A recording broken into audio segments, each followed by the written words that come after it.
समय की धारा अनुकूल परिस्थितियों को प्रतिकूल और प्रतिकूल परिस्थितियों को अपने अनुकूल कर लेती है। यही सिद्धांत कुछ ग्रेटर नोएडा की ज़मीन पर लागू हुआ, जहां ग्रेटर नोएडा में पशु पक्षियों की उपस्थिति में इंसानों की अनुपस्थिति देखी गई, वहीं आज इंसानों की उपस्थिति के साथ साथ ट्रैफिक और हॉर्न का शोर सुनाई देता है।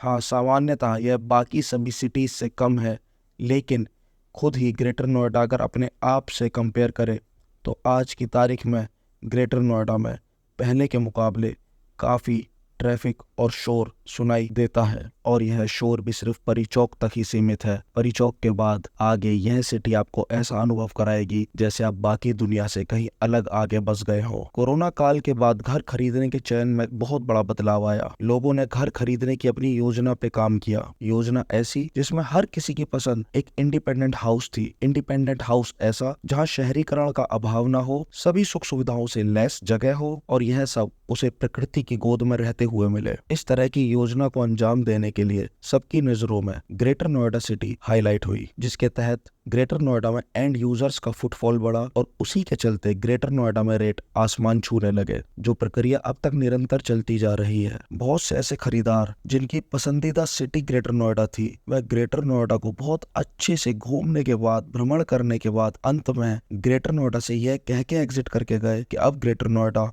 उनकी पहुंच से बाहर हो चला है। एज अ एंड यूजर वो यहाँ के रेट अफोर्ड नहीं कर पाएंगे और फिर एक बार ग्रेटर नोएडा को इन्वेस्टर्स के हाथों ही छोड़ चले। जी हाँ, माने या ना माने, अभी भी ग्रेटर नोएडा में 40% से ज्यादा प्लॉट इन्वेस्टर्स के हाथ में ही है। आपको यह सुन के बहुत अजीब लगेगा कि 40% से ज्यादा प्लॉट इन्वेस्टर्स के हाथ में, वो कैसे? क्योंकि मैं आपको बताता हूँ, आपने जितने भी शुरुआती सेक्टर्स देखे हैं वो आपको भरे हुए मिले होंगे, लेकिन आपने लास्ट के जो सेक्टर हैं, पीछे के जो सेक्टर हैं, उनमें कभी भ्रमण नहीं किया। और अगर कभी किया है, उससे आपको महसूस हो जाना चाहिए कि उनमें कितनी ऑक्यूपेंसी है। जिस तरह से ग्रेटर नोएडा का सर्कल रेट और मार्केट रेट के जो बीच का गैप है, उसको भरना एक आम आदमी के लिए एक नंबर में मुश्किल हो जाता है, उसी तरह से ग्रेटर नोएडा के बड़े प्लॉट्स अपने आप में इतना बड़ा ह्यूज साइज रखते हैं कि उनका भरना अभी दूर दूर तक नामुमकिन सा ही लगता है। 90 मीटर और 90 मीटर से ऊपर के प्लॉट्स ही अपने आप में करोड़ों की रेंज रखते हैं। ऐसा नहीं है कि यह खाली ही रहेगा और ऐसा भी नहीं है कि यह तुरंत भर जाएगा। मारामारी इतनी हो जाएगी कि जगह नहीं मिलेगी। क्योंकि मैं शुरू से बोलता हूँ कि ग्रेटर नोएडा के पास अपना बहुत बड़ा लैंड बैंक है। बहुत बड़ी लैंड ऐसी भी है जो अभी डेवलप होनी है। और यहाँ येडा अथॉरिटी की तो अभी हम बात ही नहीं करते, क्योंकि वो खुद अपने आप में बहुत बड़ा ह्यूज लैंड बैंक लेके बैठा हुआ है। देखिए, बहुत से लोगों का ऐसा मानना है कि दिल्ली में रहने वाला इंसान अपना घर या कोठी बेच के ग्रेटर नोएडा में कोठी बना रहा है। तो मैं आपको बता दूं, ऐसे लोगों की रेशो 5% भी नहीं है। क्योंकि जो इंसान दिल्ली के अंदर, साउथ दिल्ली में और इसके अलावा पश्चिम बिहार, कोहाट एनक्लेव, इसी तरह की जो प्रीमियम जगह है, यहाँ पे रहता होगा अपनी कोठी में, जब वह वहाँ अपना घर बेच के कहीं और रहना चाहेगा तो उसकी पहली पसंद ग्रेटर नोएडा कभी नहीं होगी। उसकी वजह यह रहेगी क्योंकि जिस तरीके का माहौल उसने दिल्ली में अपने उन एरियाज में देखा है, वो माहौल उसे ग्रेटर नोएडा में नहीं मिलेगा। उसके लिए एडजस्ट करना बहुत ही ज्यादा मुश्किल रहेगा। वह प्रेफरेंस देगा, वो गुरुग्राम को पहले प्रेफरेंस देगा। भले ही 200-400 गज की कोठी बेचने के बाद उसे गुरुग्राम में एक फ्लैट ही क्यों ना मिले, पर उसके बाद भी वह गुरुग्राम को ही प्रेफरेंस देगा। ग्रेटर नोएडा में रहने वाला इंसान वही हो सकता है जिसने ग्रेटर नोएडा को समझा हो, जो ग्रेटर नोएडा के नियर बाय का पहले से रहने वाला हो, या वो नोएडा का रहने वाला हो, या वो ग्रेटर नोएडा से आगे बुलंदशहर, सिकंदराबाद, दादरी, इनमें से कहीं किसी जगह का रहने वाला हो। दिल्ली का इंसान डायरेक्ट जो दिल्ली की एक पर्टिकुलर किसी प्राइम लोकेशन पे रहता होगा, वो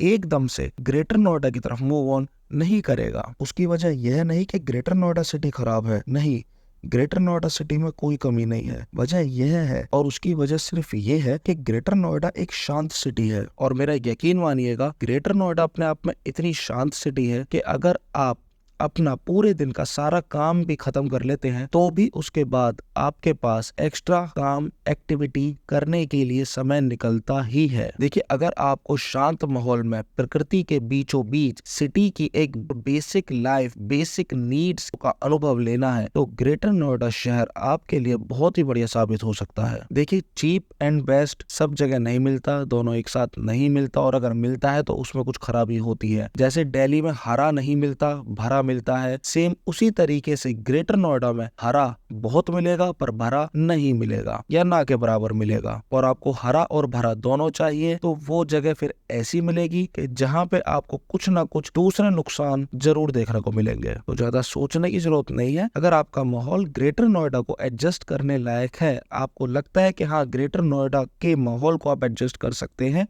तो ग्रेटर नोएडा में अपने बजट के अनुसार अपना घर बनाइए। चाहे वो फ्लैट हो, चाहे वो इंडिपेंडेंट हाउस हो, जहां आपका मन करे, जिस सेक्टर में आपका मन करे आप बना सकते हैं। सेफ्टी सिक्योरिटी की आज की डेट में ग्रेटर नोएडा में कोई दिक्कत नहीं है। देखिए बहुत ही तरीके से बसाया हुआ शहर है। पानी, बिजली, रोड, सीवरेज, इंफ्रास्ट्रक्चर, ग्रीनरी, सब चीज आपको वेल मेंटेन मिलेगी। और बहुत ही देसी शब्दों में समझाऊं तो मैं आपसे बस इतना ही कहूंगा, अगर 4 रिश्तेदार आप बुलाते हो अपने घर पे तो देखने दिखाने वाली जगह रहेगी। अगर आप ग्रेटर नोएडा में अपने पसंद का चाहे छोटा हो या बड़ा हो घर बनाते हैं तो इस वीडियो में जितना भी आप देख रहे थे यह होल चाय 5 के सिर्फ चाय 3 का नजारा था। यहाँ पर लगभग 350 मीटर के आसपास के प्लॉट देखने को मिलते हैं और मोस्टली प्लॉट को घर बने हुए ही दिखाई देंगे। प्राइस की अगर बात करें तो प्राइस ग्रेटर नोएडा का अब हाई हो चला है, 1.25 लाख के आसपास, इससे थोड़ा ऊपर और थोड़ा नीचे यहाँ पर आपको प्राइस रेंज देखने को मिल जाएगी। ग्रेटर नोएडा आपके लिए एक अच्छी अपॉर्चुनिटी नहीं बल्कि एक अच्छा स्कोप है और आप लोग इसे अपॉर्चुनिटी समझ इसके पीछे इस तरीके से पागल हो गए कि आप खुद ही अपने आप में पैनिक कर बैठे और आपको लगा कि यह अपॉर्चुनिटी आपके हाथ से निकल ना जाए और आज अगर इस चीज को हम नहीं लेंगे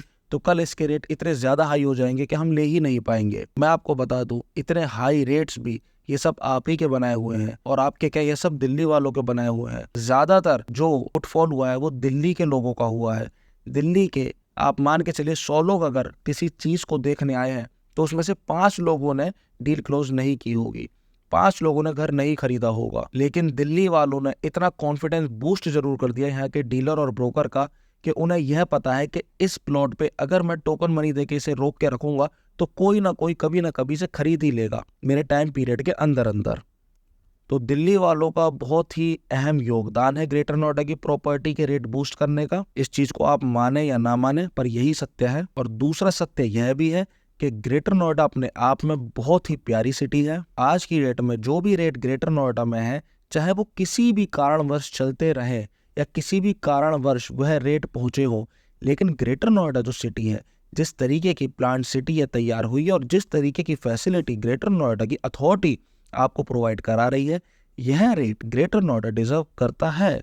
लेकिन कभी भी अध्यापक अपने डिजर्विंग स्टूडेंट पे ही सारा ध्यान नहीं देता, वह कमजोर स्टूडेंट पर भी अपना ध्यान देता है। और कमजोर पक्ष ग्रेटर नोएडा का यही है कि इसको अपने बड़े प्लॉट की पॉलिसी जो रजिस्ट्री पॉलिसी है उसमें चेंजेस करने पड़ेंगे और जो जरूरी भी है, जिससे कि ग्रेटर नोएडा की इकोनॉमिकल ग्रोथ और भी ज्यादा बढ़े।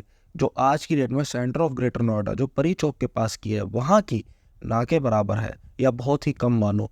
ग्रेटर नोएडा वेस्ट की जो इकोनॉमिकल ग्रोथ है वह सेंटर ऑफ ग्रेटर नोएडा यानी परी चौक के पास की ग्रेटर नोएडा से कहीं ज्यादा है। इसी जानकारी के साथ इस वीडियो का अंत करते हैं और बहुत ही महत्वपूर्ण जानकारी के साथ अगली वीडियो में मिलते हैं।